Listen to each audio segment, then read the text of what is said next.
Vale, pues eh, vamos a comenzar con lo del día de hoy.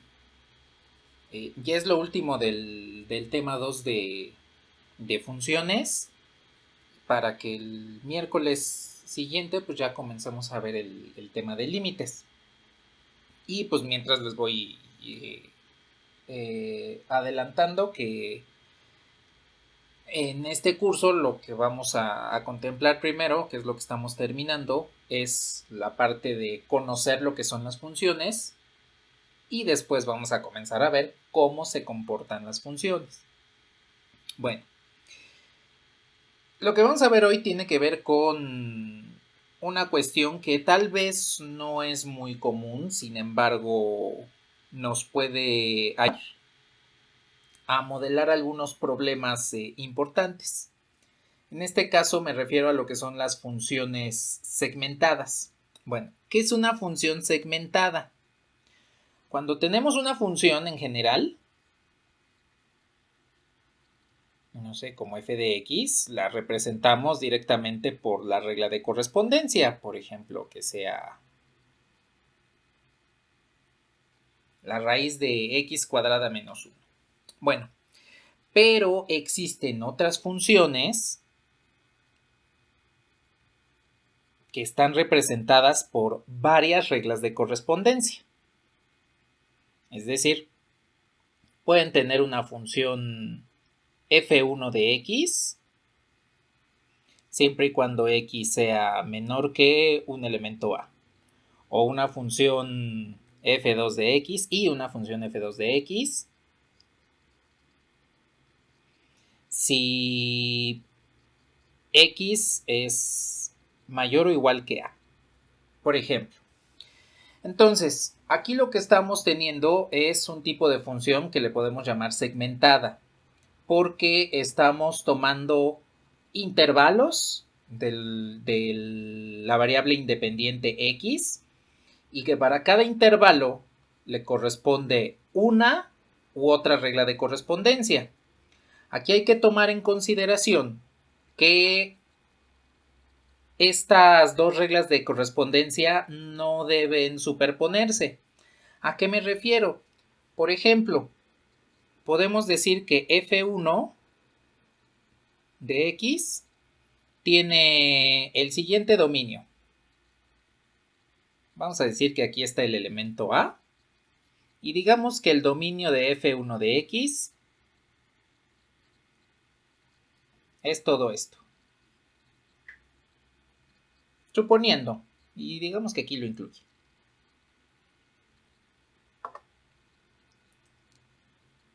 Y por otra parte, tenemos a la función f2 de x y el dominio de f2 de x empieza aquí en C.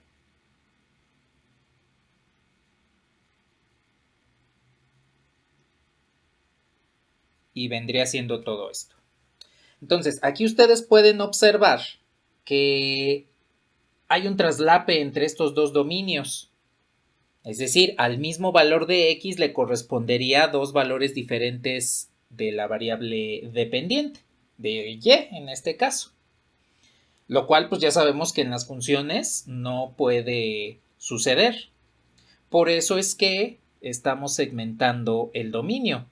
Cuando decimos, por ejemplo, que para la función f1 x debe ser menor que a, entonces aquí no incluyo a y todo esto vendría siendo el dominio para ese primer intervalo de la función segmentada. Y ahora, para la regla de correspondencia f2, me dice que x tendría que ser mayor o igual que a. Entonces, aquí pues, sí lo puedo incluir al valor a, porque está excluido de la función f1. Y entonces, como x es mayor que a, tendría toda ese intervalo para aplicarle la regla de correspondencia f2. Entonces, aquí ustedes pueden darse cuenta cómo con la función segmentada lo que estamos haciendo es, a pesar de que las cada una de las funciones f1 y f2 tiene su respectiva regla de correspondencia con su respectivo dominio, estamos restringiendo ese dominio primero para definir qué es una función, que efectivamente es una función y no se trata de una relación. Y segundo, para tomar en cuenta que la función puede tomar comportamientos diferentes en un momento o en otro dentro del dominio de la función ya completa de f de x. Entonces, aquí pues hay que tomar en consideración que podemos establecer que las funciones segmentadas las podemos representar por varias reglas de correspondencia. Aquí puse el caso de 2, pero en realidad puede ser 3, 4, las reglas que sean necesarias. Y a partir de la relación que haya entre los dominios de las funciones, podemos definir cuál es el dominio completo de la regla de la función segmentada, sabiendo dónde termina o dónde inicia cada uno de los intervalos en los que aplican las diferentes reglas de correspondencia, ¿sí? ¿Hasta aquí tienen algún comentario?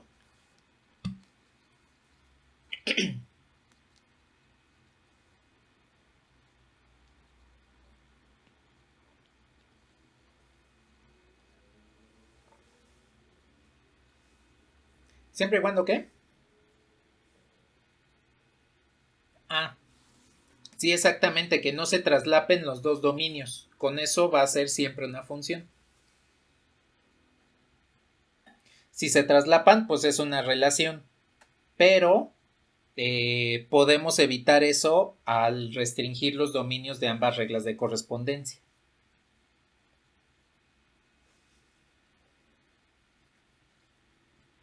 De nada.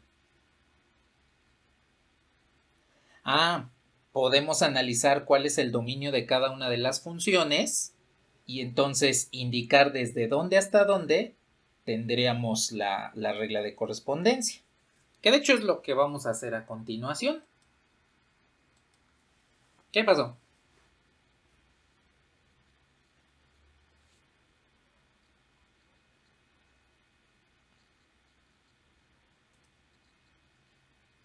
Ajá, sí.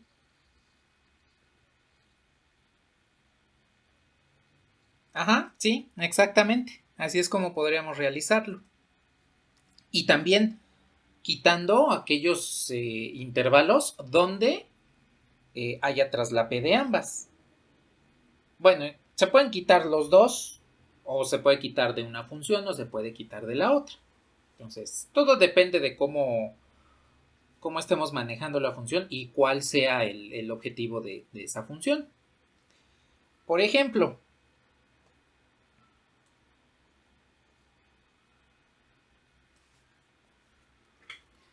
yo tengo esta función. Es la función f que tiene dos reglas de correspondencia. X cuadrada menos 1 cuando x es menor que a.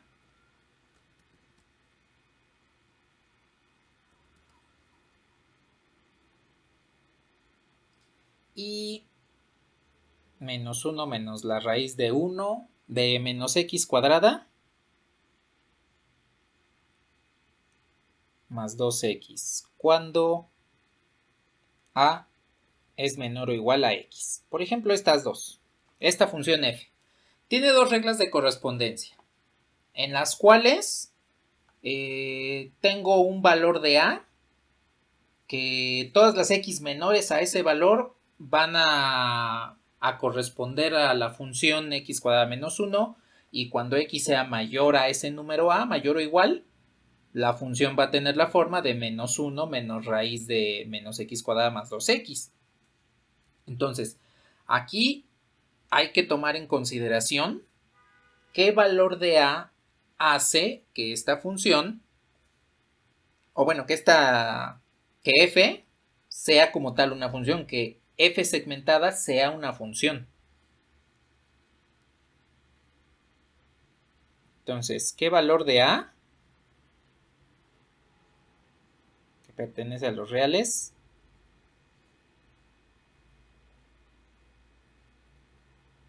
debe usarse para que f sea función.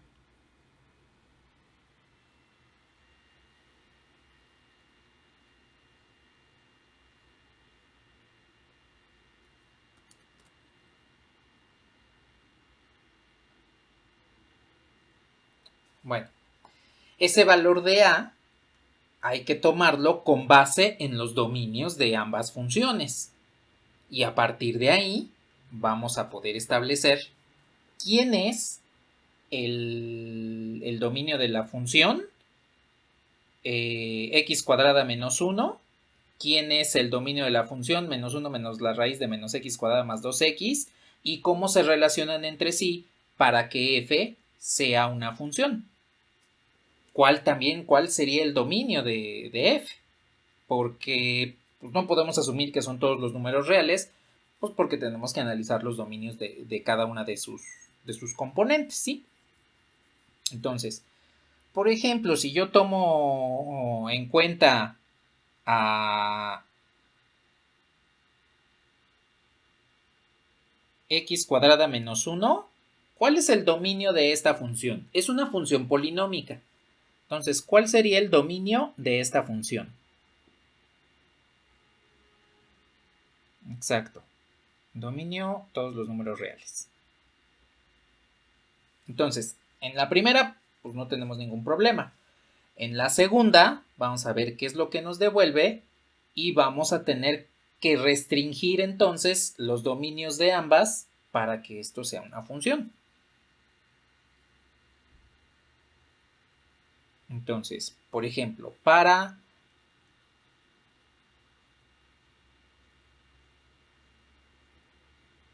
la segunda regla de correspondencia, ¿qué necesito saber para que esto sea, para saber el dominio de esta función? De esta regla de correspondencia, no voy a usar el término función, para esta regla de correspondencia. ¿Cómo encuentro? Exacto. Entonces, menos x cuadrada más 2x tiene que ser mayor o igual a 0.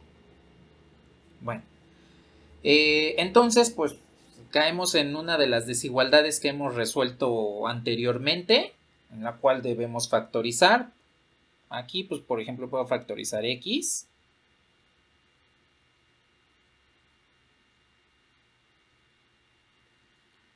Y pues caemos en casos.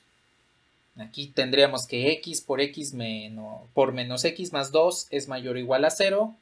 Entonces debo tomar en cuenta los dos casos. Cuando x es mayor o igual a 0,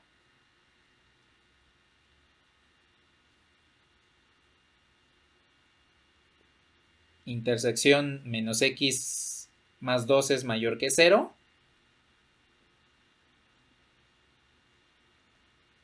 Entonces, 2 tendría que ser mayor o igual a x, resolviendo esa desigualdad. Y puedo pintar los intervalos. 0, 2. Bien.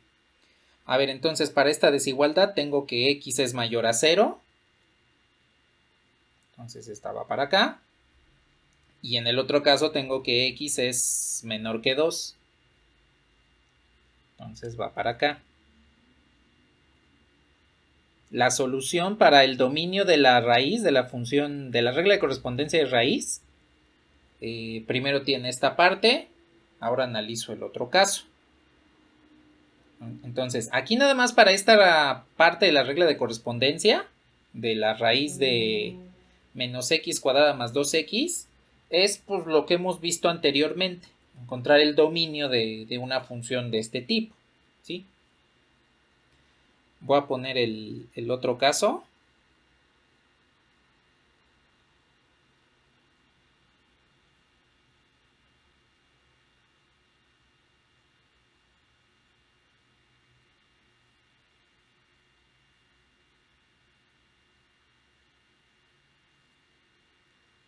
Y entonces tenemos x menor a 0 va para acá, x mayor a 2 va para acá. Aquí nos damos cuenta que en este caso para la regla de correspondencia menos 1 menos raíz de menos x cuadrada más 2x, no existe solución en el segundo caso, solo en el primero. Entonces, de aquí pues ya podemos concluir que ahora para esta segunda regla de correspondencia, el dominio se encuentra entre 0 y 2, que es precisamente el caso que nos devolvió una solución de la desigualdad aquí abajo. Bueno, pues ya tenemos los dominios de las dos reglas de correspondencia que conforman a esta relación de inicio. Le voy a llamar relación. Vamos a ver qué es lo que sucede para que podamos volverla una función. A ver, ¿hasta aquí tienen algún comentario?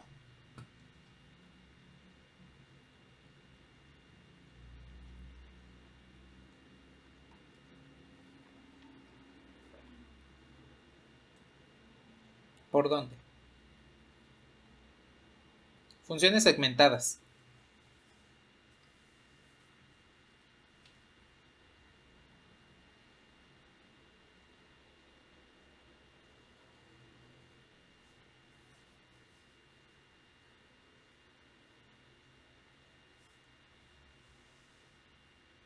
Ni nada. Bueno, a ver, ahora voy a tomar nada más esta parte.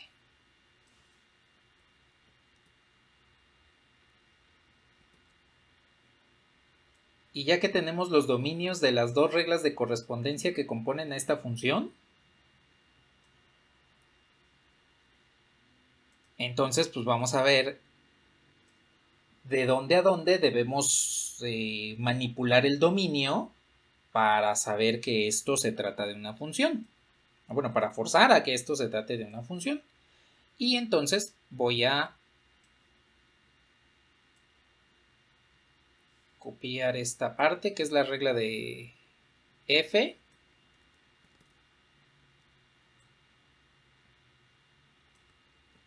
La voy a poner aquí. Entonces me dice, necesito un valor a sobre el cual pueda dividir las dos reglas de correspondencia, y resulta que en una me devuelve x cuadrada menos 1 antes de ese valor a, y en la otra me devuelve menos 1 menos la raíz después de ese valor a. Bueno, voy a pintar directamente los intervalos.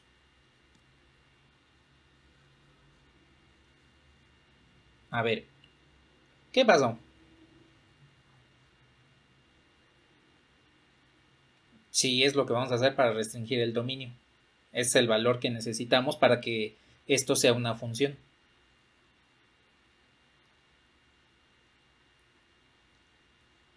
Ni nada. A ver, este sería el dominio de x cuadrada menos 1, que vienen siendo todos los números reales. Y vamos a decir que por aquí está 0 y por acá está 2. Y este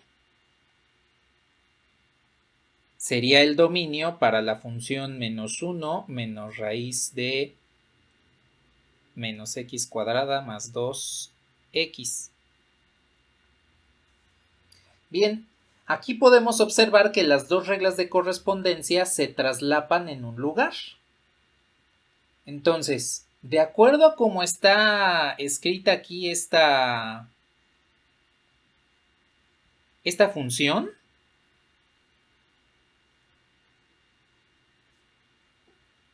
¿cuál es el valor que necesito para que estas dos reglas de correspondencia no se traslapen? Recuerden que x menor a ese valor a va a tomar la forma de x cuadrada menos 1.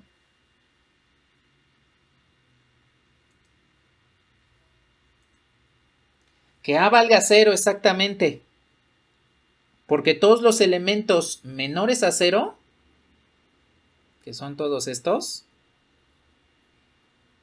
van a tomar la forma de x cuadrada menos 1, porque esta función de la raíz no existe en ese intervalo de valores reales. Y entonces aquí nos damos cuenta que la parte que vamos a desechar, a restringir de esta función x cuadrada menos 1, pues es de 0 en adelante. Esta no la vamos a tomar en cuenta porque ya se encuentra ocupada por el dominio de la función que tiene la raíz. Y entonces aquí ya encontramos el dominio de la función segmentada. ¿Sí queda claro por qué a tiene que ser igual a 0? ¿Qué pasó?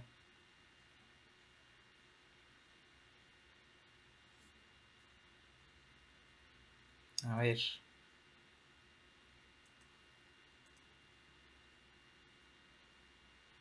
Sí, también es correcto definir las funciones llamadas definidas en trozos. Y no, esto no es una función paramétrica, porque ambas dependen de x. Y no tenemos x igual a una función de t y y igual a una función de t. Entonces esta no es una función paramétrica como tal.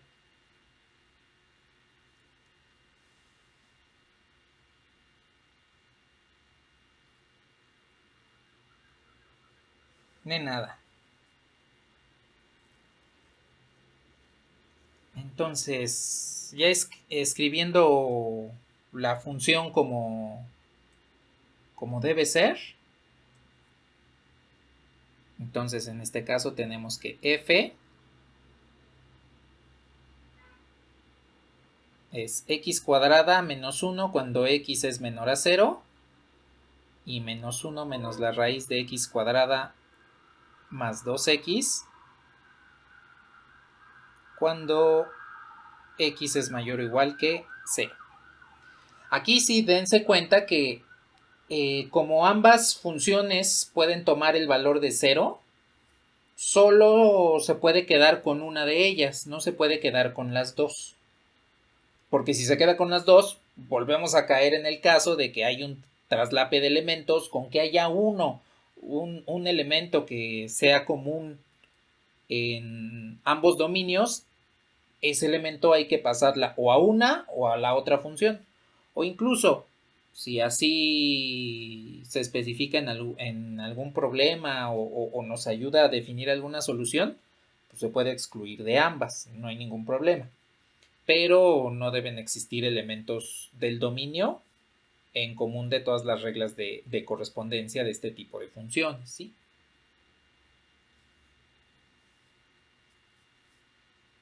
A ver, hasta aquí algún otro comentario.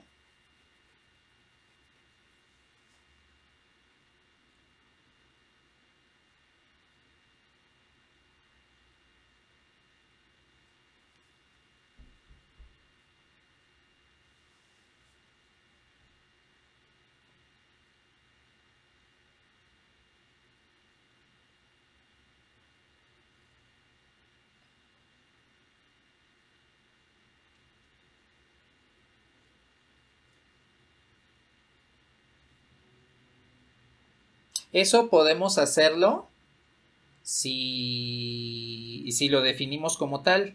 Aquí en el ejemplo, como nada más nos definieron dos intervalos, pues se quedaría así. Pero en esa función, en esta función segmentada, también podemos colocarlo de esta forma. Esta es la parte que tomamos hace un momento.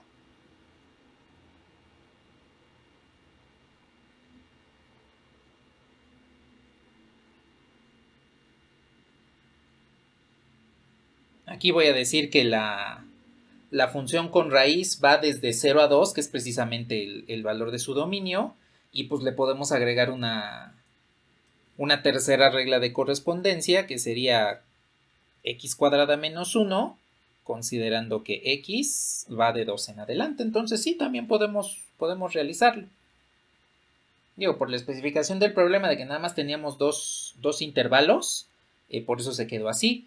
Pero si no hay alguna limitante al respecto, pues sí también podemos decir Ah, pues que el dominio sean todos los reales. Sí. Y que antes de 0 y después de 2 va la parábola y en medio, en el intervalo de 0 a 2, va esta función con raíz.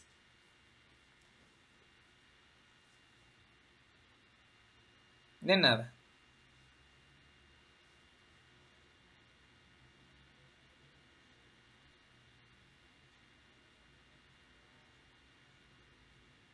Ah, también se puede poner de esa manera. Así, unión de 2 en adelante.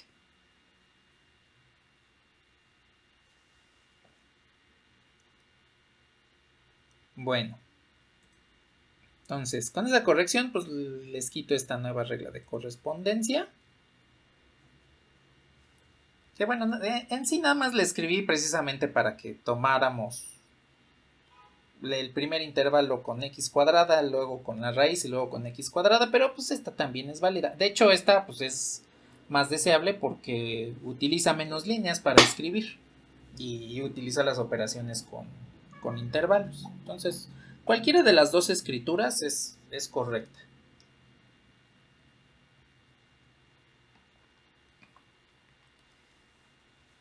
¿Algún otro comentario?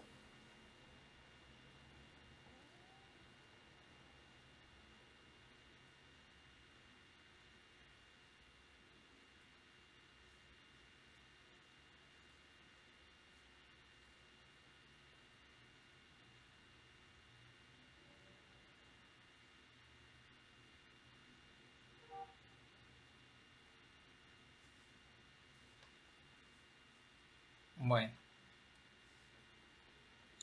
Ahora, una cuestión que podemos tomar en cuenta para las funciones segmentadas es también tratar de calcular su inversa. Aquí lo que debemos considerar es exactamente lo mismo que consideramos cuando vimos inversa.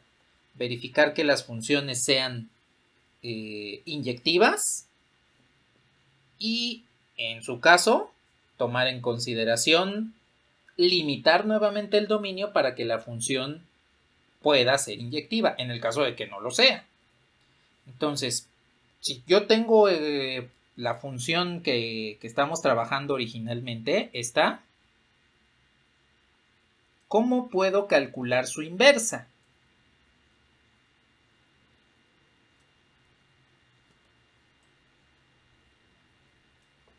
Despejando x en cada una y fijándonos cómo queda el dominio.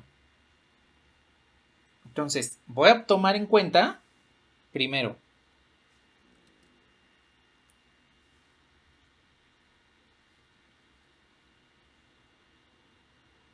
para x cuadrada menos 1. Entonces, para x cuadrada menos 1, ya sabemos que x tendría que ser menor a 0. Ahora, pregunta, ¿cuál es la imagen de esta función? Es una parábola.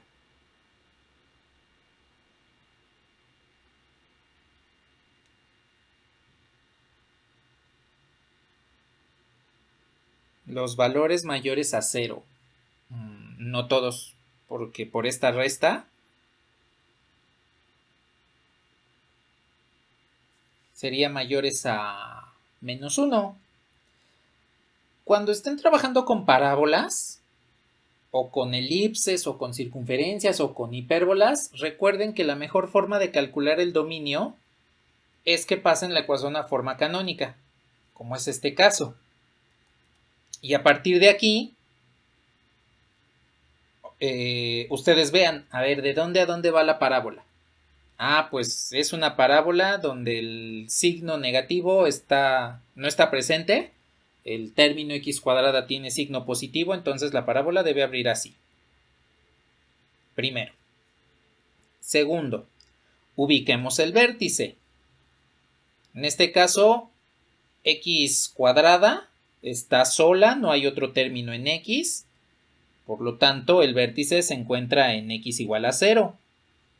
Y de este lado sería y igual a menos 1. Entonces, este sería el vértice de coordenadas 0, menos 1. Hacer lo mismo que hicimos en el tema 1. Buscar la ecuación en forma canónica y ubicar cómo se encuentra la parábola, o la elipse, o la hipérbola, o la cónica que tenga. Entonces, esta es la forma más simple de trabajar con estas. Aquí nos damos cuenta, entonces, que la imagen, si el dominio va para esta parábola de menos infinito hasta 0, sin incluirlo, entonces la imagen va a ir desde menos 1 hasta infinito.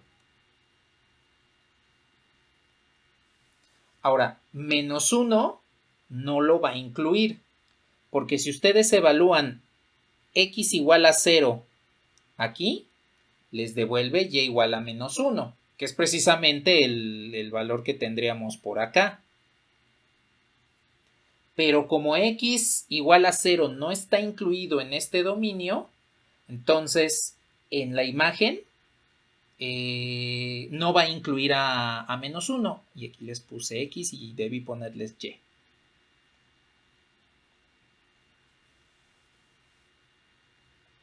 Entonces, como con el valor de x igual a 0, que no está incluido en el dominio, yo obtengo para esta regla de correspondencia el valor de y igual a menos 1 tampoco está incluido en la imagen de esta función.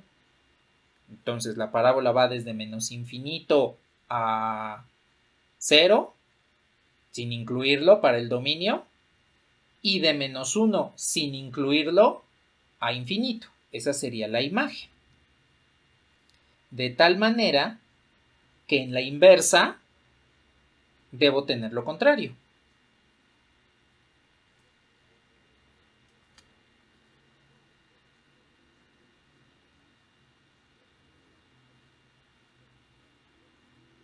Ajá, sí, aquí está. X desde menos infinito hasta 0 sin incluirlo. Y la imagen de menos 1 sin incluirlo hasta infinito.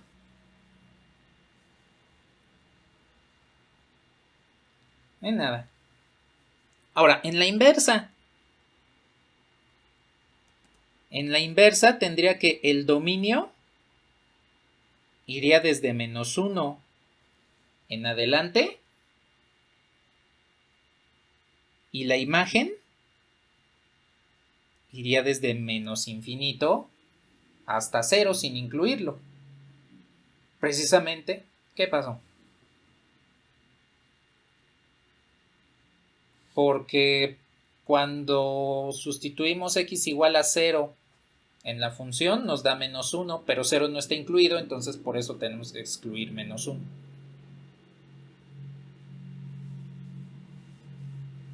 Ni nada.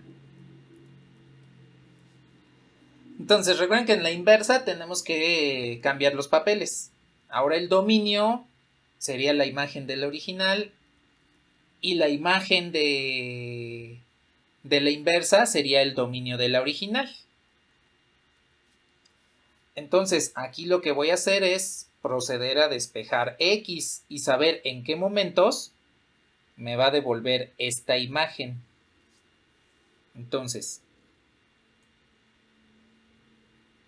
ya tengo aquí la forma, la ecuación de la hipérbola en forma canónica, entonces pues ya nada más tomo la raíz a ambos lados de x.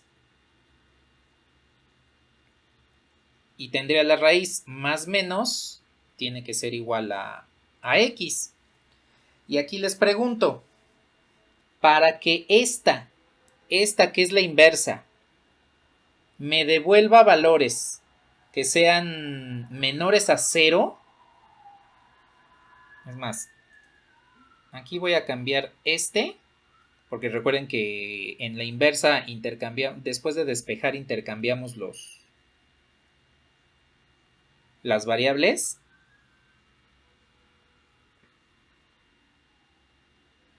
Entonces, ¿qué valores o qué raíz debo tomar para que y sea menor a 0? La raíz negativa. Entonces, la primera parte de la inversa de esta función segmentada sería menos la raíz de x más 1, siempre y cuando x sea mayor a menos 1, porque es el dominio que tengo para esta función inversa, partiendo del dominio y la imagen que me devuelve la función original, la regla de correspondencia de la función original.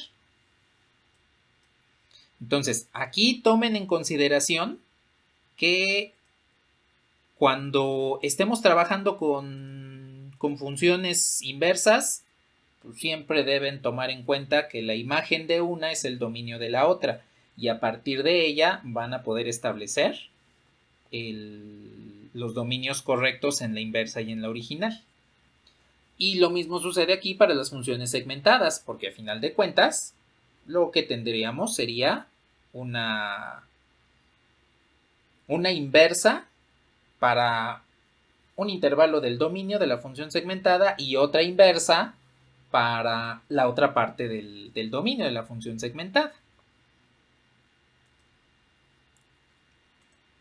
Díganme si me puedo pasar a GeoGebra.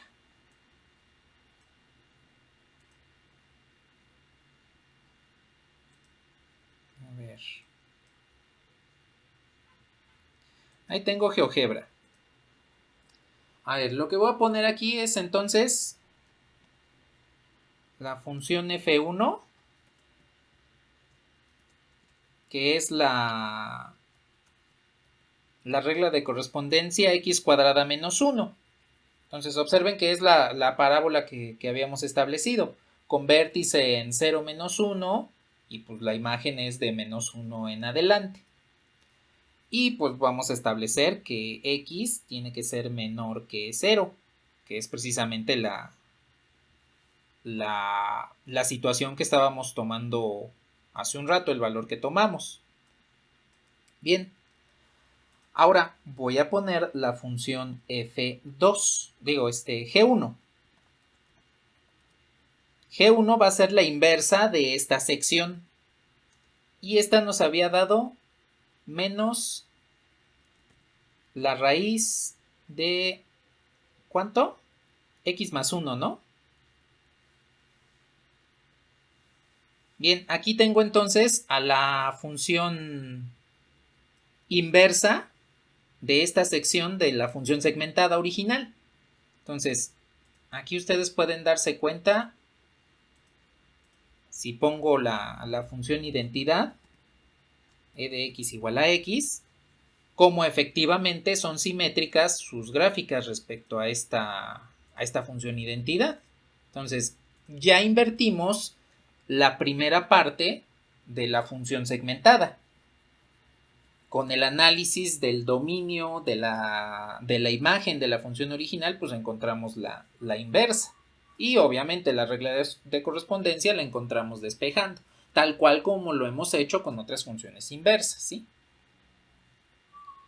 Bueno, ahora nos hace falta la otra parte de la función, ya para que concluyamos con esta parte de la inversa de una función segmentada, que no es otra cosa más que calcular las inversas de todas las reglas de correspondencia. Les voy a poner aquí la función f2, que es la segunda parte de la función segmentada. Menos 1 menos la raíz de menos x cuadrada más 2x.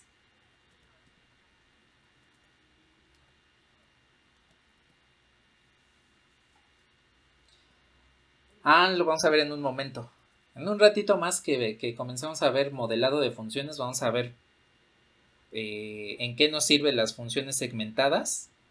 Y pues la inversa, como toda función inversa, nos sirve para deshacer los cambios de la función original. En el dado caso de que queramos, no sé, trasladarnos hacia un fenómeno que ya tenemos la salida, pero queremos conocer quién es la entrada.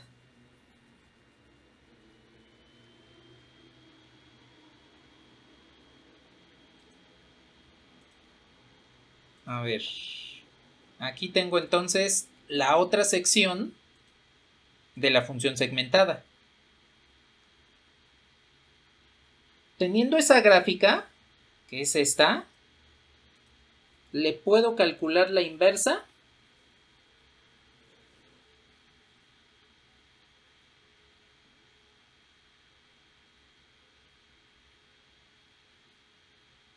Sí, es pregunta.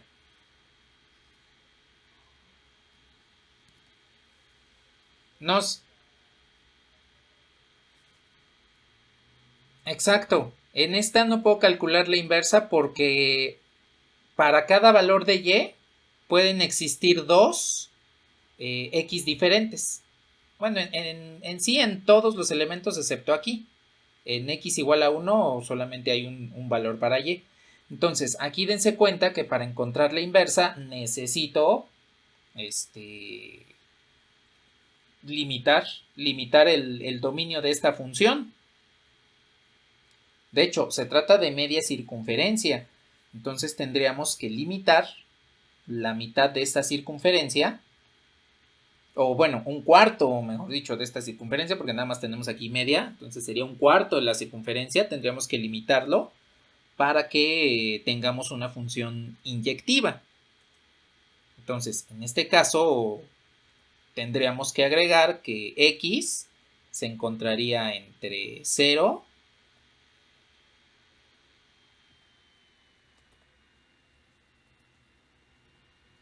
y 1. Y entonces con eso, pues ya ahora sí tenemos una función que es inyectiva. A cada valor de x le corresponde una sola y, tanto en el trozo de la parábola como en la sección de la circunferencia, que en este momento la acabamos de acotar. Entonces me paso a la pizarra de nuevo.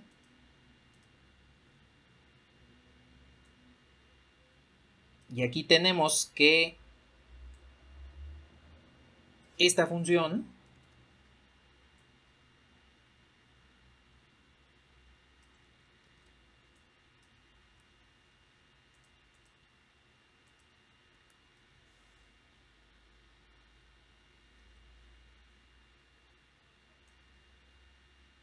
listo.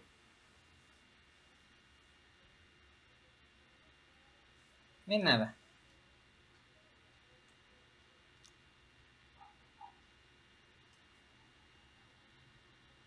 Entonces aquí tenemos para menos 1 menos la raíz de menos x cuadrada más 2. Tenemos que como x es mayor a 0, para que exista inversa, restringimos el dominio desde 0 hasta 1. Y aquí lo vamos a corroborar de manera analítica. ¿Qué es lo que voy a hacer? Pues voy a encontrar la ecuación en forma canónica de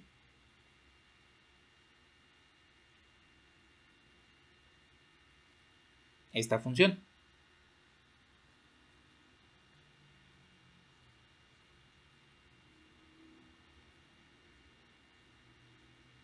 Aquí nada más recuerden, la raíz es negativa. Entonces, para encontrar la inversa y encontrar correctamente la imagen de la función original, necesito considerar ese signo negativo.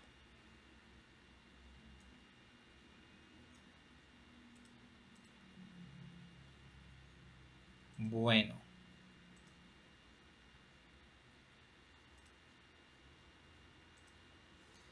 A ver, entonces, despejando.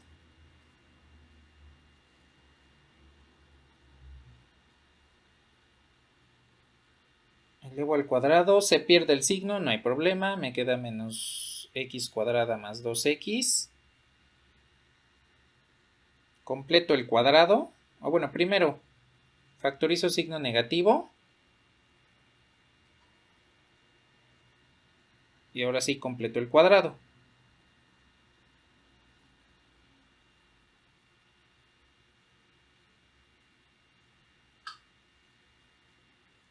Entonces ya tengo este cuadrado completado. Y pues para que no se afecte la igualdad, más 1 por menos es menos 1. Entonces a ese menos 1 le tengo que sumar un más 1.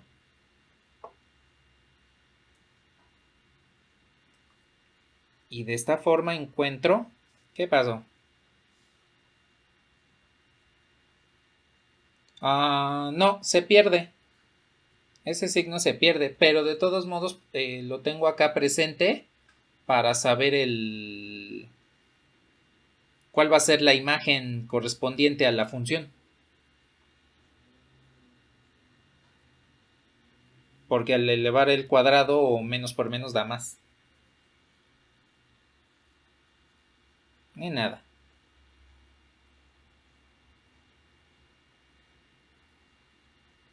Entonces, pasando ya todo de un lado, observen que se trata de una circunferencia, como lo habíamos visto hace un momento. Y pues para esta calculamos de la misma forma que la anterior su imagen y su dominio. Bueno, el dominio ya sabemos que va desde 0 hasta 1. Entonces voy a decir que este es 1. Y aquí el centro se encuentra en x igual a 1, y igual a menos 1. Entonces, el centro de la circunferencia se encuentra por aquí. Este es el centro. Bien, ahora, me dice que la función me dice que la imagen, el dominio, va desde 0 hasta 1, es decir, es este segmento de los reales, este intervalo. Pero la raíz, como la tengo aquí arriba especificada como negativa, está en la función original, eso quiere decir que debo tomar la parte inferior de la circunferencia, es decir, nada más esta parte. Si fuese positiva, entonces tomaría la de aquí arriba. Pero como la raíz en la función original me indica que es negativa, entonces tomo la parte inferior. Y ahora, de esta circunferencia, pues tengo que el dominio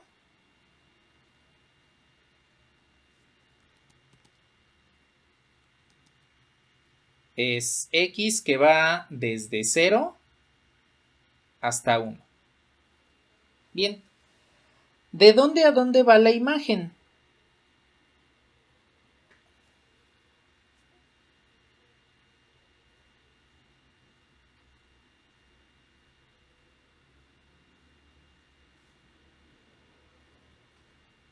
De menos 2 a menos 1. Desde menos 2 hasta menos 1. ¿Por qué? Porque recuerden que esto es una circunferencia y la circunferencia es de radio 1. Entonces, del centro al punto más bajo de la circunferencia es 1. Y entonces, si a menos 1 le restan este 1 para que bajen hacia el punto más bajo de la circunferencia, de ahí les devuelve este menos 2. Y entonces la imagen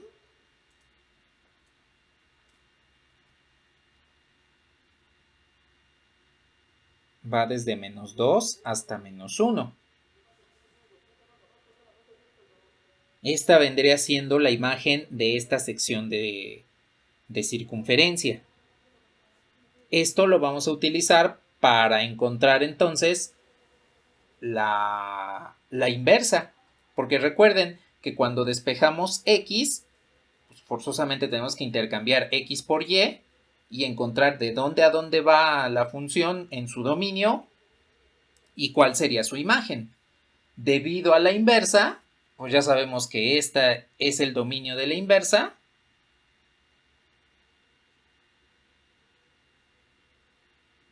Y el que tenemos acá es la imagen. Y entonces con esto ya tendríamos la función inversa de esta función seccionada, ¿sí? Ya se me acabó el espacio, nada más déjenme copiar desde desde aquí, que es desde donde estamos calculando la inversa.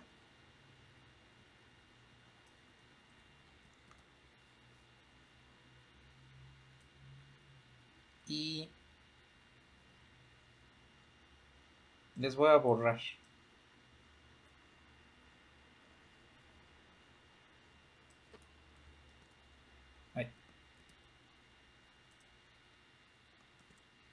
Ahí está.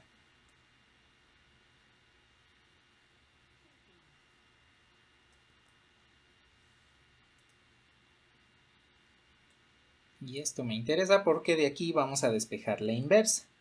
Entonces, gracias a que ya encontramos el dominio y la imagen de la función original, ya tenemos el dominio y la imagen de la inversa. Ya no tenemos que calcularlos. Entonces solo vamos a calcular la regla de correspondencia de esta función inversa. Y para ello, pues de la ecuación en forma canónica de esta circunferencia, vamos a terminar despejando x. Entonces, por ahí yo creo que le dejo. A ver, entonces si despejo x, esto me quedaría así. X menos 1 al cuadrado es igual a 1 menos y más 1 al cuadrado. Tomo la raíz. X menos 1 tendría que ser igual a la raíz de 1 menos y más 1 al cuadrado. Más menos. Le voy a dejar el más menos por el momento y en un momento vamos a ver qué es lo que nos tiene que devolver.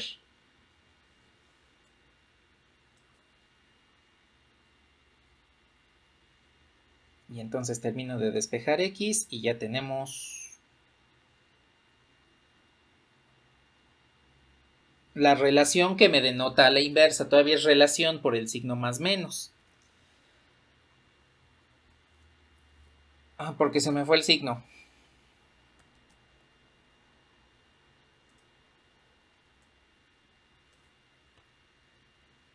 Ahí está.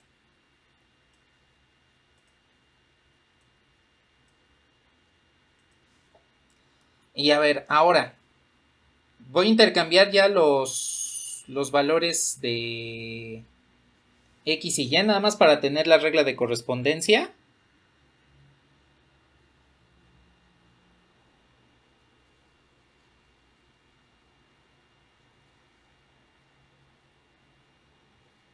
Aquí la tengo. Y a ver, regresando aquí a lo que habíamos visto del dominio y la imagen de la función original. Como ya calculamos la inversa, necesitamos invertir los papeles de dominio e imagen. Entonces, en este caso, el dominio pues es desde menos 2 hasta menos 1 en la inversa. Y la imagen tendría que ser desde 0 hasta 1. Es decir, en la función inversa, la imagen tiene que ser positiva porque debe cumplir con esto. La pregunta es, en la regla de correspondencia de la inversa, primero esta parte, ¿qué signo debo utilizar para asegurar que cuando yo evalúe esta, me dé de 0 a 1? Me resulte en solo números positivos.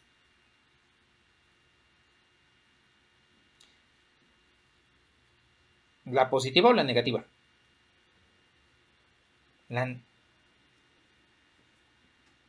Para asegurar que solamente me dé positivos, tiene que ser la raíz positiva.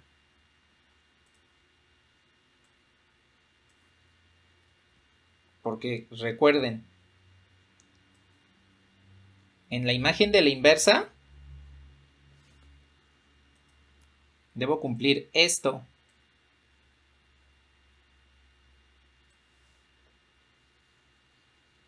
Que utilizando antes de intercambiar x y y, x tiene que ser de 0 a 1, es decir, x tiene que ser positivo.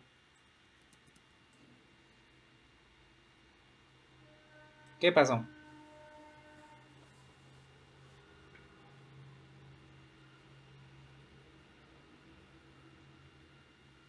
si en la imagen dan valores negativos, la raíz tendría que ser la negativa así. Ni nada. Entonces, como aquí en esta me tiene que dar puros positivos, pues la raíz que estoy tomando debe ser la positiva para asegurar que solamente me dé valores desde 0 hasta 1.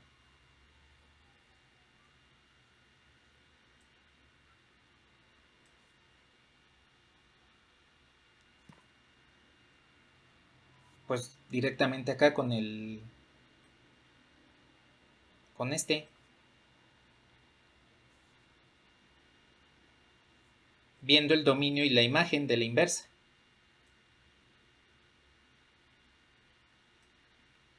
Entonces con esto, pues vamos a tener lo que es la imagen de la inversa como tal, que debe concordar con el dominio de la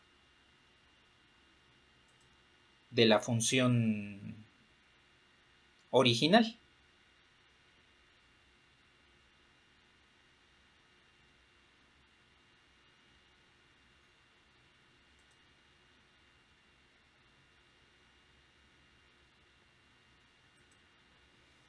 Bueno, ¿algún comentario hasta aquí? ¿Qué pasó?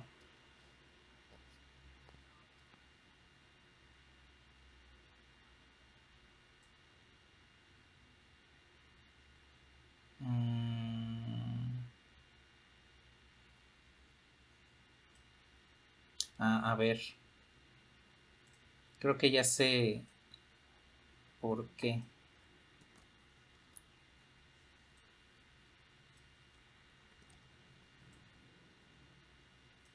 A ver.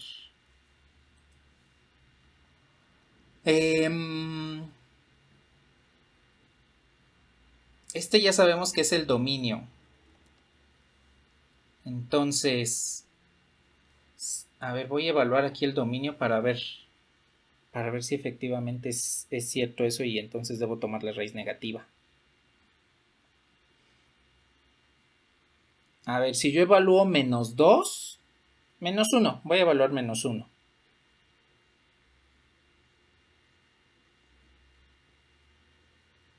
Este nos devuelve 0. Cierto, esto es 2.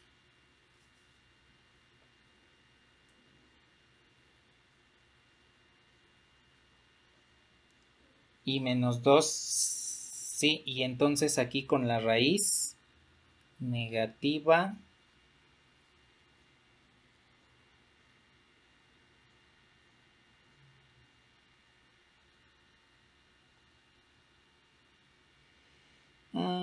-1 al cuadrado, y esto nos da 0, y aquí sí ya nos da la imagen correcta.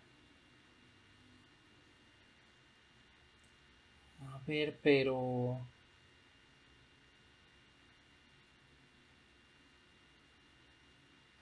ya sé por qué fue.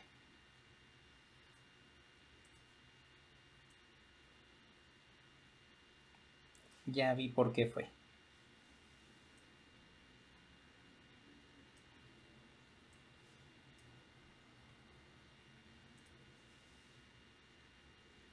Voy a tomar esta.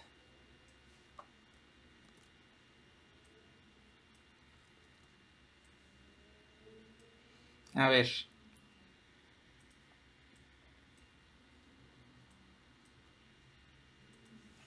De aquí.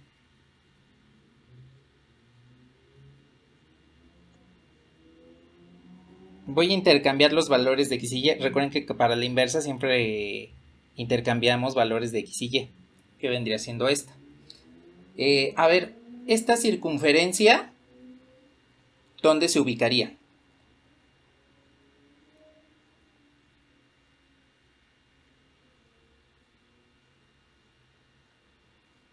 ¿Dónde tengo el centro de la circunferencia? En -1. Aquí, ¿no? Y es una circunferencia de radio 1. Entonces me quedaría algo así. Bueno, A ver, creo que esta forma va a ser más simple para que encontremos la inversa de circunferencias. De circunferencias y elipses, en esencia. Aquí de la función original recuerden que el dominio va desde 0 hasta 1 y la imagen de menos 2 a 1. Entonces, en la inversa lo voy a cambiar. Y aquí, que es esta la inversa, tomo el dominio, va desde menos 2 a menos 1. Entonces, desde menos 2 va aquí, menos 1 va aquí. Entonces, la función debe ser la parte izquierda de la circunferencia. Y la imagen, que va de 0 a 1, entonces debe ser esta parte de la circunferencia. Bueno, y sí, ahí fue mi error por tratar de tomarlo como una hipérbola. Aquí quise tratarlo como una hipérbola porque recuerden que de la hipérbola siempre es o la parte positiva o la parte negativa, y nada más me designa una parte de la hipérbola, no la circunferencia completa. No como una circunferencia que esta, pues como es cerrada, pues puedo tener repetición de los dos.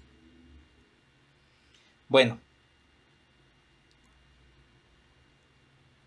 Sí, que mi error ahorita al calcular la regla de correspondencia fue por tratar de tomarla como una hipérbola y no como la circunferencia, que debería haberla tomado de esta forma, como circunferencia. Bueno, entonces aquí sí ya tenemos en cuenta quién es el signo de la raíz. ¿Por qué? Porque recuerden que el signo negativo lo tomamos cuando estamos por debajo del centro.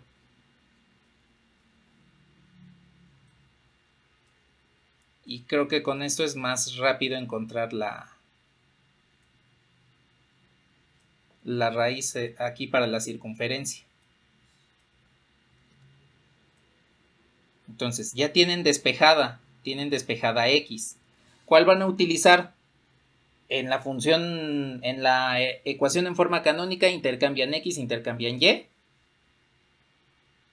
Dibujan su dominio, su imagen. Y entonces, de acuerdo a estos datos, que va desde 0 a 1, que sería en esta sección, y va de menos 2 a menos 1, que sería esta sección, me tocaría el cuarto inferior de la circunferencia. Y como se encuentra por debajo del centro, como lo vimos al inicio de funciones, debe tener el signo negativo.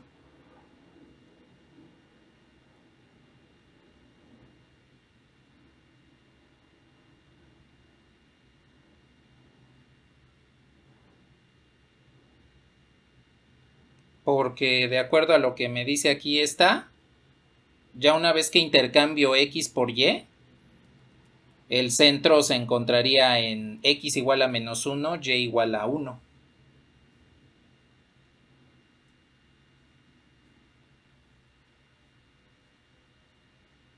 Nada.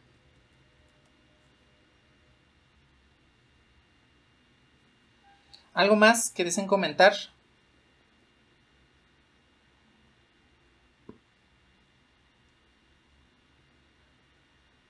Ajá. Sí, ya. De hecho, ya con base en esta, tenemos automáticamente aquí ya los valores de... Tendríamos el despeje ya directo de Y y X. Ya en su lugar como deberían quedar, tal cual.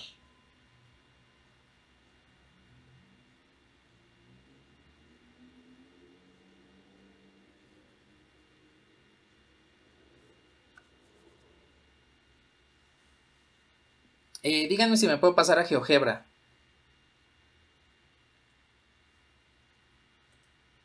Va.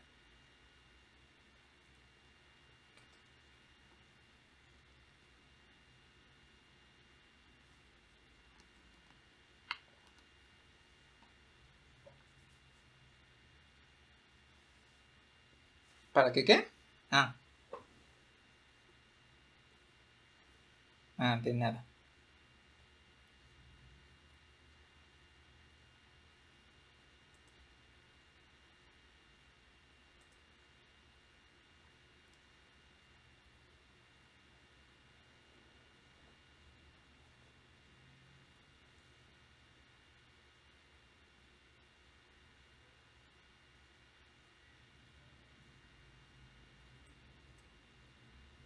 De nada.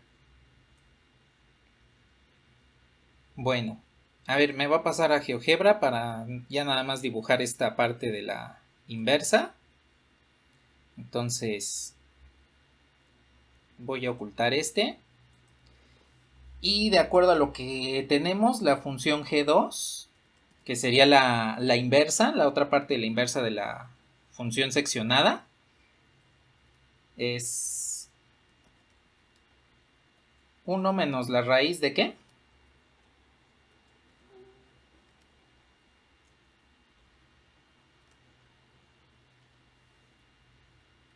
La raíz de 1, este es más, ¿no?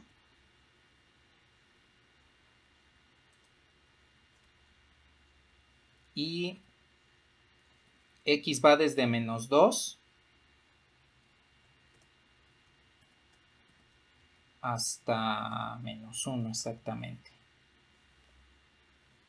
Y ahí ya la tenemos exactamente la inversa. Y ya la función segmentada completa, ahí esto lo puse en azul, no sé por qué.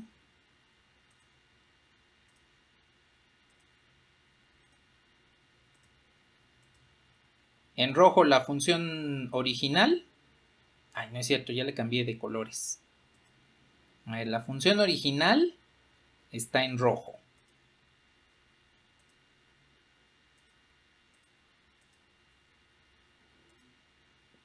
Que es esta. Y la inversa, esta sí está en azul.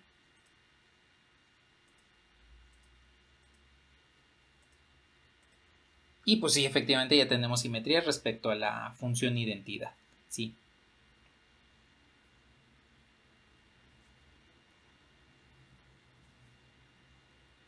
Bueno, entonces, aquí pues lo único que hay que tomar en cuenta es que calculemos la inversa de una función segmentada de la misma forma que calculamos la inversa en las funciones usuales, que vendría siendo el calcular el dominio de una como la imagen de la otra y viceversa, además de despejar x y con eso encontramos la regla de correspondencia. ¿Hasta aquí tienen algún comentario?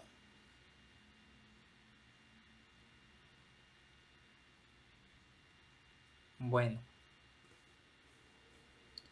Pues bien, ya nada más para finalizar esta parte de funciones segmentadas. Hay una función que es de las más importantes en el caso de las funciones segmentadas, que en este caso es la que le llamamos la función valor absoluto.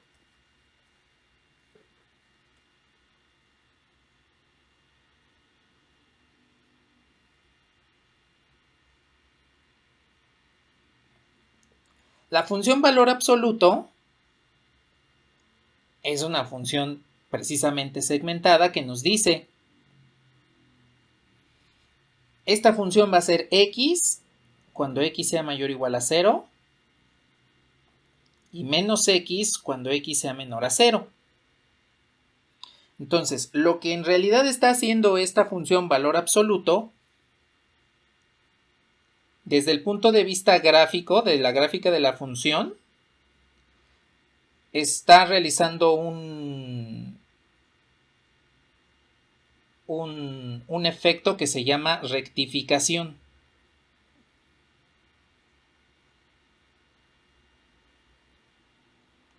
Esta función segmentada, pues me dice que la función se va a quedar tal cual cuando los números son positivos o 0, que vendría siendo esta parte. Esta sería la función x.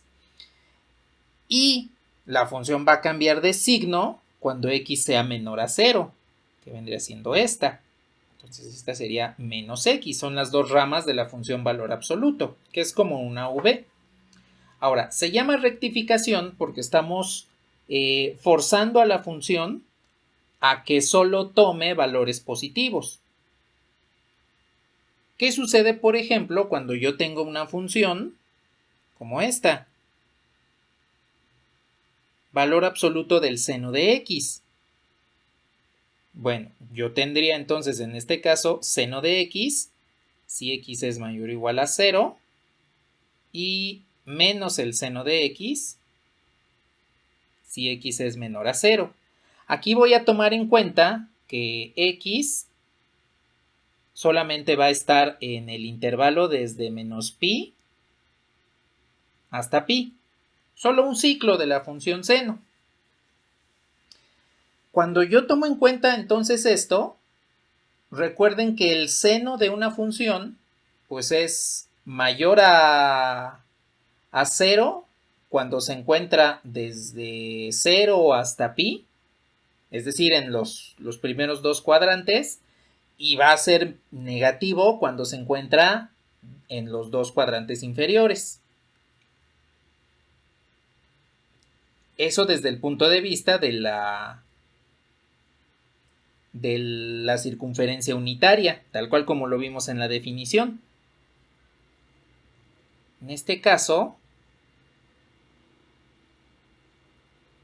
la función seno, valor absoluto del seno, me quedaría algo así. Recuerden que la gráfica de la función del seno es algo así. Entonces, al momento de rectificarla, es como si nada más estuviera teniendo, como si tuviese aquí un par de cúpulas, en lugar de tener la función de esta forma. Entonces, la parte negativa con la función valor absoluto la estoy rectificando y la estoy volviendo todo positivo. Eso es lo que me permite realizar el valor absoluto, que yo pueda rectificar la función para que me dé única y exclusivamente imágenes positivas. Ahora, nada más dándoles un comentario rápido de aplicación. En su carrera de Ingeniería Eléctrica y Electrónica tiene una aplicación muy interesante que se llaman circuitos rectificadores. ¿Por qué? Porque yo tengo en consideración que, por ejemplo, el servicio de suministro eléctrico son señales senoidales, son como estas. Es lo que sería la corriente alterna. Pero los dispositivos electrónicos solo pueden funcionar con corriente directa, es decir, corriente que va, en esencia, tendría un nivel de esta forma, positivo. ¿Qué es lo que hago para pasar del tomacorriente en corriente alterna a mi dispositivo electrónico de corriente directa? Pues utilizo un circuito rectificador, de tal manera que lo que esté tomando de la corriente, en lugar de que esa corriente tenga signo positivo y negativo, me va a dejar un solo signo positivo y entonces puedo utilizar puedo cargar el teléfono, la computadora, encender la televisión, porque ya estoy rectificando la señal eléctrica a que solo mantenga un signo. Ahora, ya para que me dé la señal completamente recta, ahí ya necesito otro tipo de circuitos, que es amplificar y aproximar mediante algo que se llama transformada de Fourier, para que pueda tener lo más cercano posible a una línea recta que tenga un valor fijo. Bueno, en este caso a una corriente con un valor fijo. Entonces, así, mediante circuitos rectificadores, que electrónicamente serían el valor absoluto, aplicarían el valor absoluto, puedo tomar en consideración la rectificación de las señales. Y de hecho el circuito que utilizarían para este caso es bastante simple, porque si recuerdan cuando platicamos un poquito del diodo, puedo poner dos diodos aquí. Aquí tendría mi fuente de corriente alterna. Entonces, en este sentido, la corriente pasa. Digámoslo así, pasaría por la cresta de la función. Pero en este, porque la corriente tomaría este sentido, en este el diodo impide que pase la corriente.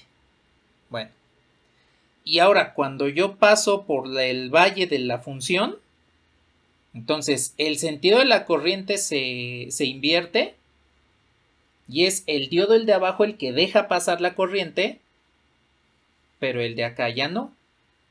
Y entonces con eso ya puedo tener mi circuito rectificador.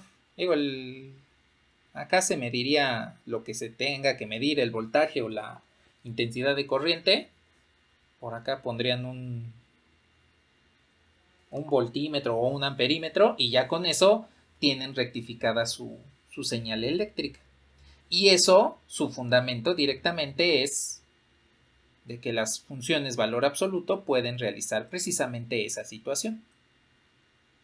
En esencia, esto que tenemos aquí es la función valor absoluto, pero implementada con dos diodos.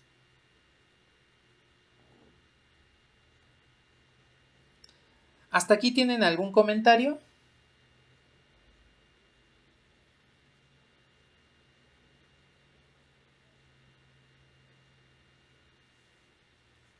Pues sería como esta. Es más, la podemos poner en GeoGebra. Vamos a ponerla en GeoGebra.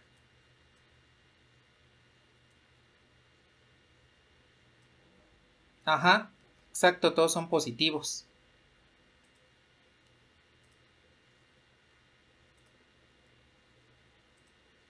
Entonces, a ver aquí. Voy a poner la función f de x, que es la función seno de x. Y vean lo que va a suceder cuando pongo g de x igual a la función valor absoluto del seno de x.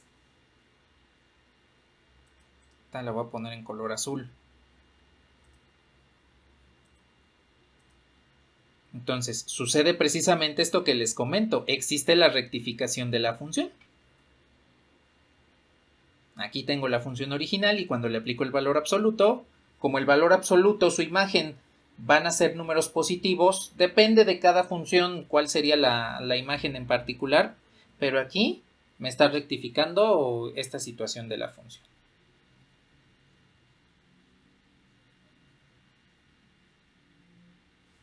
Del menos seno de x, es decir, que tengamos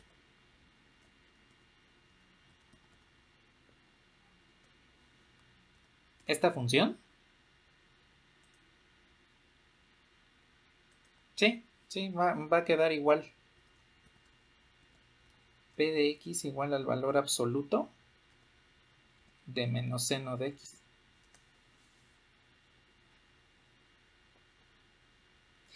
Porque en las funciones tal cual, a cualquier tipo de función, pues tendríamos en los momentos en los cuales la función es positiva o la función es negativa, pero resulta que el seno, como es una función periódica, pues va a tener la misma forma.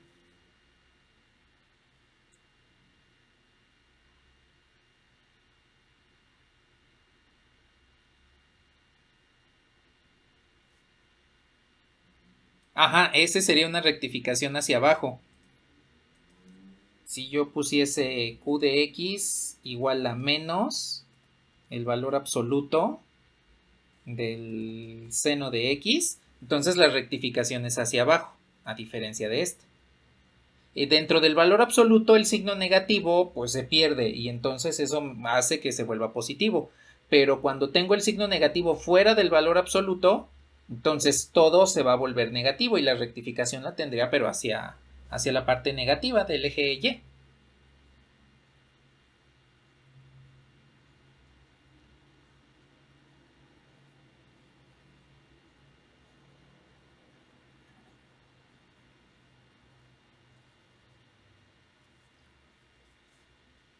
¿Algún otro comentario que tengan al momento?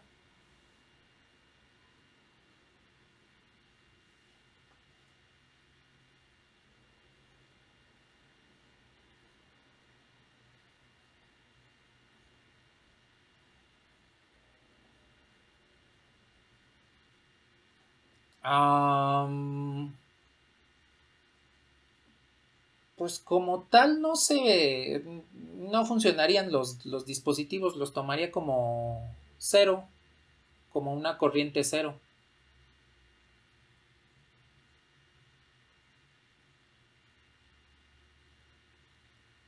Ajá, la directa sí, pero la alterna esa sí puede ser positiva o negativa, precisamente porque pues, es una onda senoidal, como esta.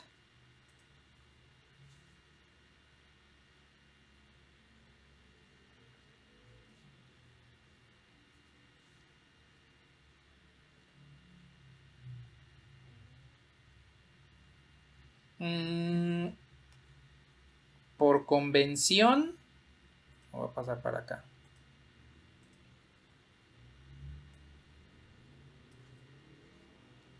Cuando tenemos una fuente de esta forma y decimos que este es positivo o negativo, la corriente positiva va en este sentido y la corriente negativa va en sentido contrario. Aquí en la corriente alterna, pues esta situación de las fuentes de voltaje va cambiando positivo o negativo según va avanzando el tiempo en la corriente. En la corriente directa, esta sí va para acá y entonces si nosotros tenemos una corriente negativa, por ejemplo que aquí en este resistor tuviésemos una corriente negativa, significaría que la estaríamos tomando en sentido contrario. Que dependiendo del circuito, digo, aquí no se puede, esto pues es completamente imposible porque no tengo acá una fuente de voltaje más que esta. Pero dependiendo del circuito, es posible que cuando yo plantee mis cuestiones de corriente, puede ser que en algún lado sean positivas y en el otro lado, en otra malla del circuito, me salgan negativas y eso significa que las estoy considerando en sentido contrario y que pues, de acuerdo al sentido físico de cómo esté construido el circuito, pues sí podría darse. Ni nada. Bueno, pues les voy a borrar. Vamos a hablar de la función valor absoluto más adelante, cuando hablemos de límites laterales, entonces vamos a retomar la función valor absoluto.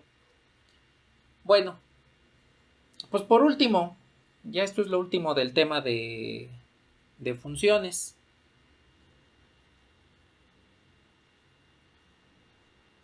Tenemos la situación de modelado. ¿Qué es esto del modelado? Es tomar un fenómeno, ya sea geométrico o físico, como sea, y a partir de él encontrar una función. Entonces, el modelado de funciones, en otras palabras, nos dan una situación y nosotros tenemos que encontrar una función. Para ello, pues necesitamos establecer la resolución de un problema como tal. Entonces, déjenme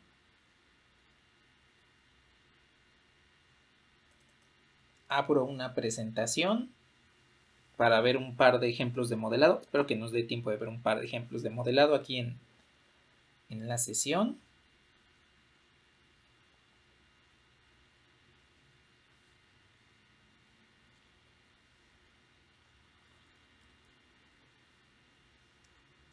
Y Ahí está. Entonces, por ejemplo, nos dice un cono recto de 10 centímetros de radio y 20 centímetros de altura contiene agua, tal como se muestra en la figura. Modela el volumen V del líquido como función de la altura h. Es decir, debemos obtener una función que me diga cuál es el volumen del líquido, en este caso del agua, en función de su altura h. Y para ello debemos utilizar esta situación geométrica en la cual pues ya tenemos datos de inicio de un cono recto de 10 centímetros de radio y 20 centímetros de altura. Entonces, el modelo de funciones yace en que podamos establecer este fenómeno de volumen, que es un fenómeno geométrico, a partir de una función. Por ejemplo, si estuviese este conito conectado a alguna tubería que hace que el volumen fluya o hacia arriba, bueno, que fluya agua hacia dentro del cono y el volumen aumente o disminuya, entonces con la función yo puedo manipular, yo puedo controlar cómo va a ir subiendo o bajando el nivel del agua y cómo va a ir aumentando o disminuyendo el volumen del agua, ¿sí?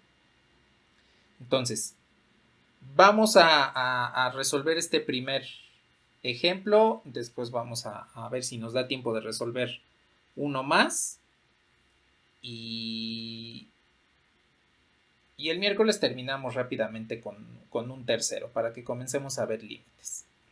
Bueno, entonces, díganme si me puedo pasar a la pizarra.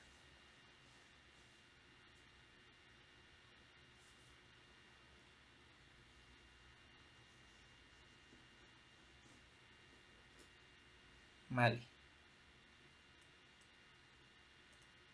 Entonces, aquí nada más rápidamente redibujo la situación. Tengo un cono.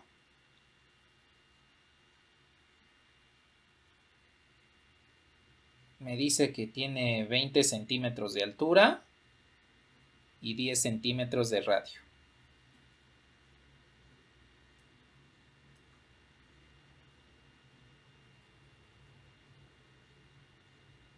Y pues tengo aquí agua.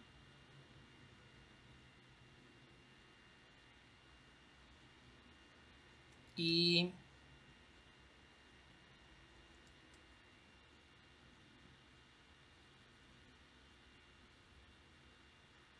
tengo aquí la altura h. Quiero encontrar el volumen del agua en términos de h. Aquí nada más hay que recordar algo. El volumen del agua pues, también es un cono y también tiene un radio, que en este caso le voy a llamar R. Bueno, pues a ver, ¿cómo podemos relacionar el volumen en función de la altura? No tenemos muchos datos que utilizar, pero sí podemos establecer la situación a partir de los 20 centímetros de altura y 10 centímetros de radio del cono en el que está contenido el agua. Entonces, ¿cómo creen ustedes que puedo relacionar el volumen del agua con la altura? ¿Qué necesitan hacer?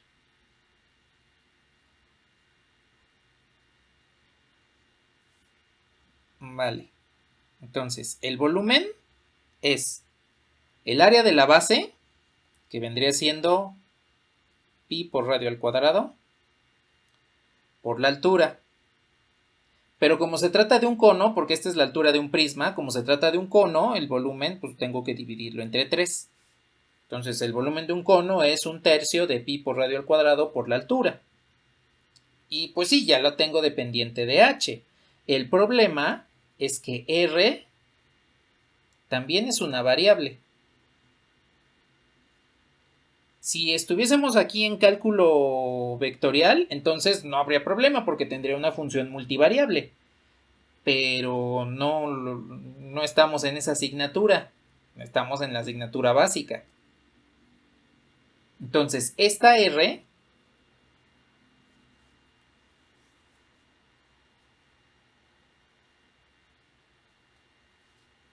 Ah, exacto, exacto. Aquí hay que tomar en cuenta entonces eso, que el radio también lo podemos expresar en términos de la altura. Y pues para ello usamos triángulos. Voy a poner el cono completo. Si vemos el cono de canto, lo veríamos más o menos así. Este sería el agua.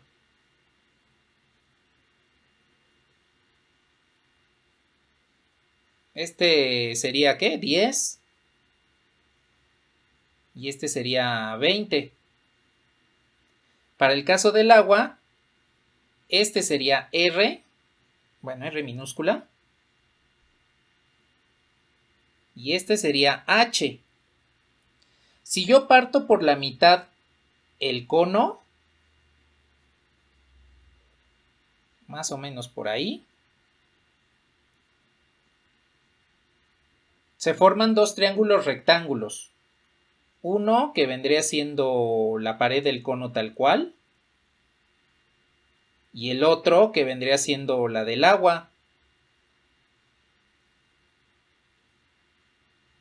Y resulta que esos dos triángulos son congruentes. Es decir, tienen los mismos, son semejantes, no congruentes, son semejantes. Es decir, tienen los mismos ángulos, pero diferentes magnitudes de lado. Entonces, yo puedo utilizar una razón entre las alturas. Entre las alturas, entre los radios, exactamente, los radios, entre el... espérenme.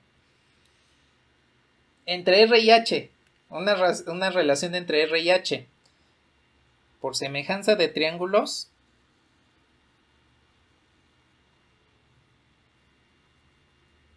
por semejanza en triángulos,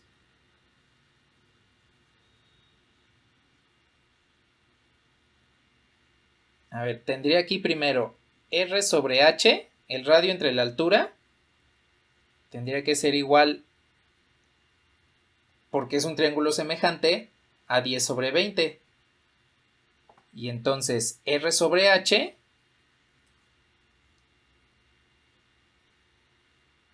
es igual a 1/2. Y como me interesa despejar R, pues R es igual a H medios. Que bueno, eso lo podemos ver directamente por el conito que lo contiene. El radio es la mitad de la altura. Entonces el cono de agua debe conservar esas proporciones, porque está contenido dentro del conito, que puede ser de papel, de lámina, lo que ustedes quieran. Y entonces ven como R es igual a H sobre 2, lo puedo sustituir acá. Y entonces me queda que el volumen del cono sería 1/3 de pi por el radio al cuadrado, pues que sería H medios al cuadrado por H.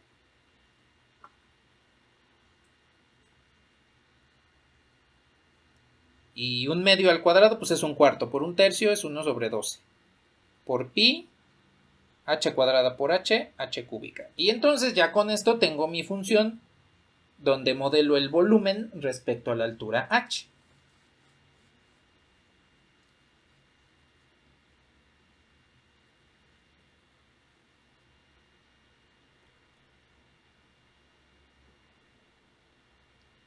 Que es precisamente como me lo acaban de comentar.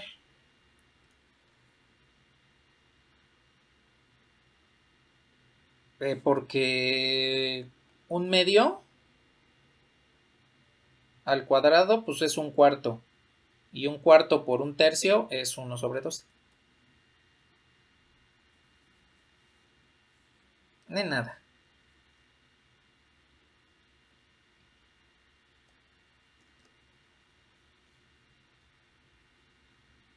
¿Algo más que deseen comentar de este problema?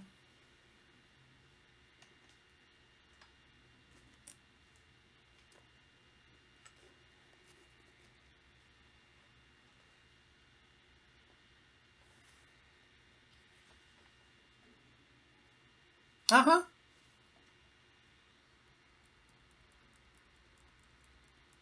Ajá, sí, exactamente. Aquí está la puedo escribir de esa forma.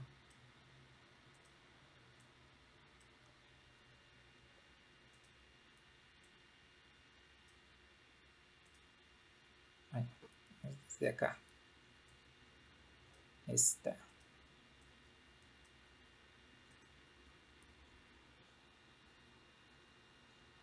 Esta. Ahí está.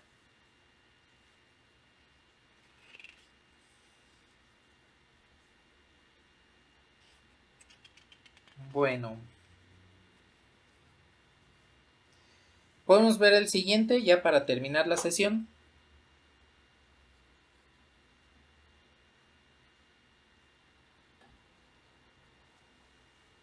Bueno.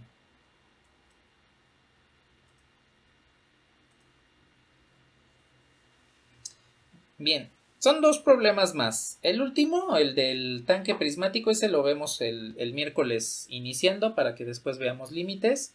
Y pues vamos a hacer el segundo, el que dice una empresa de turismo alquila autobuses de pasajeros a 200 pesos por persona hasta 30 pasajeros. Si se tienen más de 30 pasajeros, por cada pasajero adicional el precio se reduce en 1.50 por persona. El cupo máximo es de 40 y el mínimo es de 25. Determina la función para el costo del alquiler del autobús en términos del número de pasajeros. A ver, entonces, aquí hay que tomar en cuenta dos cuestiones. Primero, la función que vamos a manipular debe tener un dominio desde 25 hasta 40, porque me dice ahí, el cupo máximo es de 40, el mínimo es de 25 personas.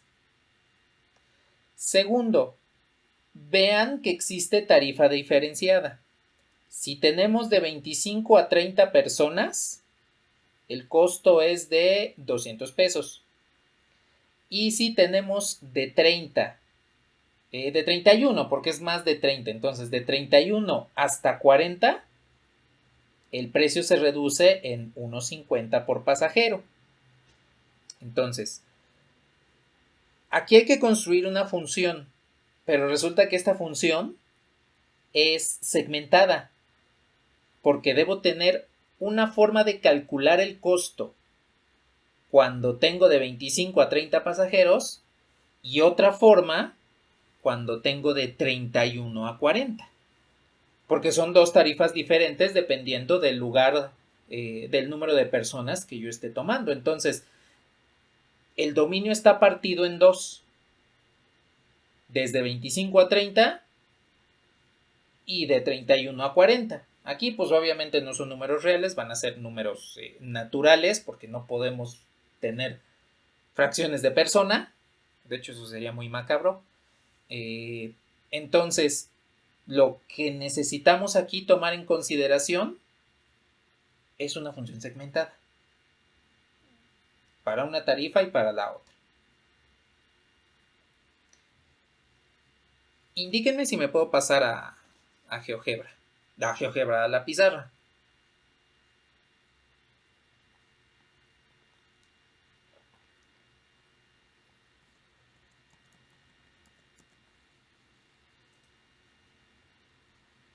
A ver, entonces.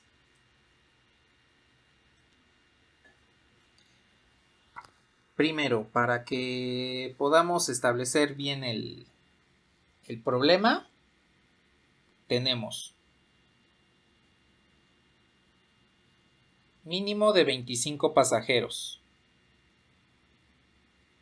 máximo de 40.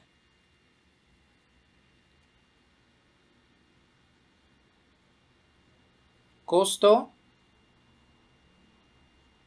de 200 cuando tenemos 25 a 30 pasajeros. Costo, un descuento, le voy a poner aquí descuento.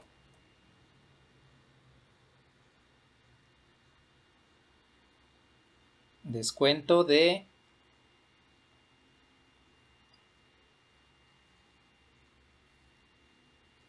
1.50 cuando tenemos 31 a 40 pasajeros. Entonces, el dominio de la función va de 25 a 40. La primera parte de la función va de 25 a 30 y la segunda parte va de 31 a 40. A ver, ¿están de acuerdo entonces que si X es igual al número de pasajeros,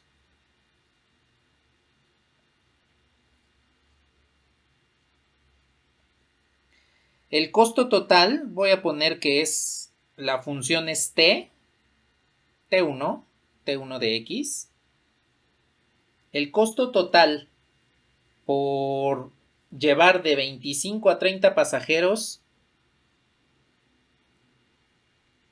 sería 200X, considerando que X se encuentra entre 25 y 30.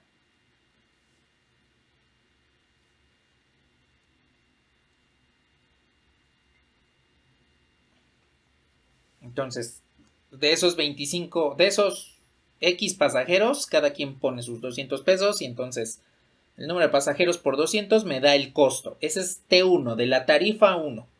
O bueno, no la tarifa, el costo total 1. Ahora, ¿qué va a pasar con la segunda parte? Cuando tenemos de 31 a 40. Necesito primero modelar la función de tal forma que me diga cuántos pasajeros de más tengo, porque son a los que les voy a hacer el descuento de 1.50. De hecho, por eso se los puse aquí. Descuento de 1.50 cuando van 31 a 41. Es decir, del pasajero 31 al pasajero 40, les voy a hacer el descuento de 1.50. Entonces, ¿cómo puedo asegurar X para que sepa cuántos pasajeros hay más de 30, cuando me paso de 30?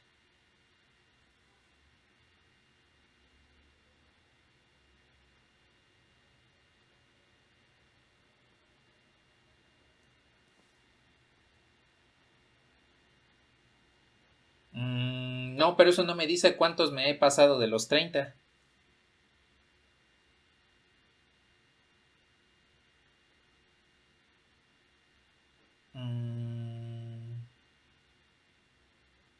A ver, se los voy a poner así. La pregunta es, si X es el número de pasajeros,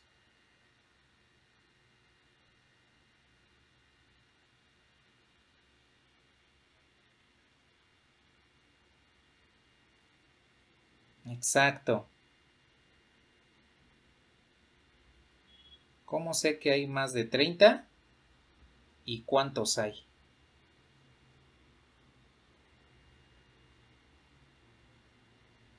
Sería X menos 30. Si X es el número de pasajeros, entonces X menos 30 me va a decir cuántos pasajeros de 31 en adelante hay.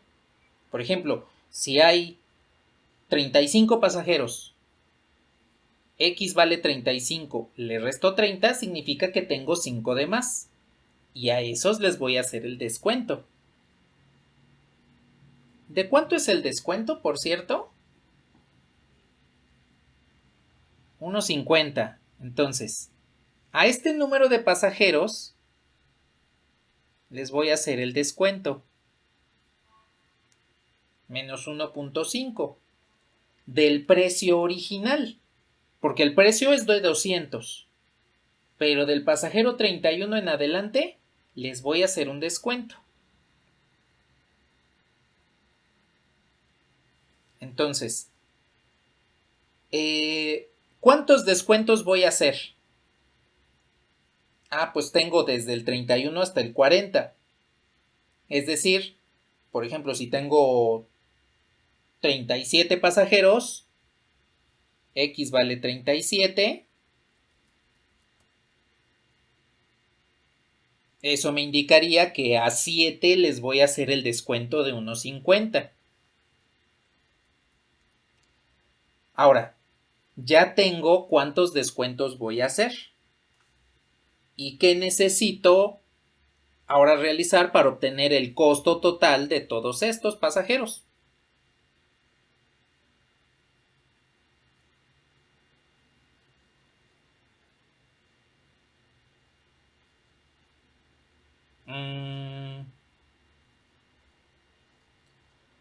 A ver, ¿qué dice el problema? Si se tienen más de 30, por cada pasajero adicional, el precio se reduce en 1.50. Lo voy a poner acá en la presentación. Por cada pasajero adicional, el precio se reduce en 1.50. No se les reduce a todos.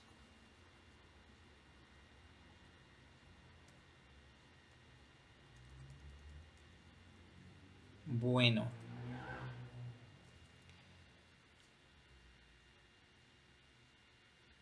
Al que se sube de más, a los adicionales, a los que van extras, son a los que se les reduce el precio, que son precisamente estos. Estos. Y ahora, por último, ya nada más nos hace falta una cuestión. Esto, pues vendría siendo el costo de los pasajeros como tal. De los pasajeros, bueno, este es el descuento de los extra. Pero, ¿qué me hace falta para que tome ya en consideración el costo total de todos los pasajeros? Multiplicar por X. Porque con esto ya estoy incluyendo el costo de todos, de los de 30, porque sería X por este, y a los que les voy a hacer el descuento, que sería X por este. Y entonces ya con eso tenemos el costo total en el segundo escenario.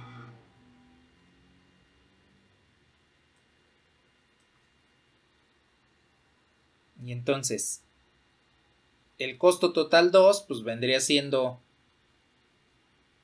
200x menos 1.5 por x menos 30 por x. O es más, puedo poner aquí x cuadrada menos 30x. Y entonces la función que me define el costo total en los dos escenarios, vean que es una función segmentada. Porque tendría t de x tiene a 200x, si es que x se encuentra entre 25 y 30, y la otra regla de correspondencia, 200x menos, aquí lo voy a poner como 3 medios, 1.5 pues es 3 medios, de x cuadrada menos 30x, si es que x se encuentra entre 31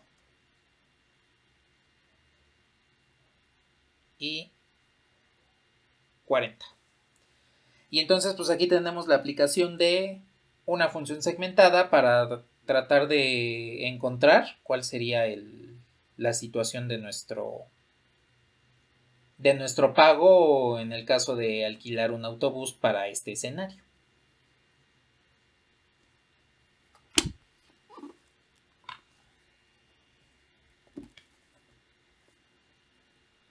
¿El qué?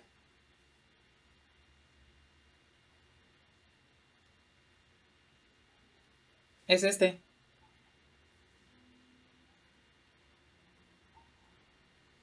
Ah, pues porque si yo estoy multiplicando ya todo este costo por el número de pasajeros, pues este X multiplica por 200.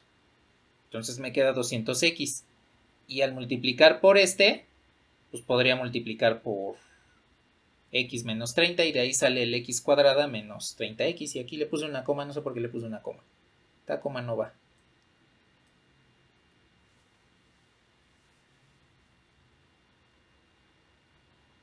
Ni nada. Ustedes me dijeron que llevan programación, ¿verdad? Imagínense si alguna vez les dejan un sistema para algo de costos así, para que el sistema sepa que efectivamente tiene que hacer una tarifa diferenciada antes o después del número de pasajeros base, pues tendrían que utilizar, por ejemplo, un case o un if, nada más con un if. Un case si tuviesen más reglas de correspondencia, pero un if x menor que 30, ay, if x menor que 30, entonces aplicas 200 por x. Else, pues aplicas la otra.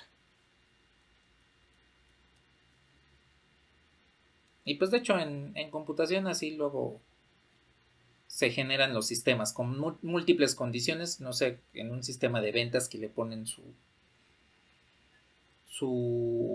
cupón de descuento o que les hacen descuento después de cierta cantidad, etcétera. Se utilizan las funciones segmentadas en ese caso.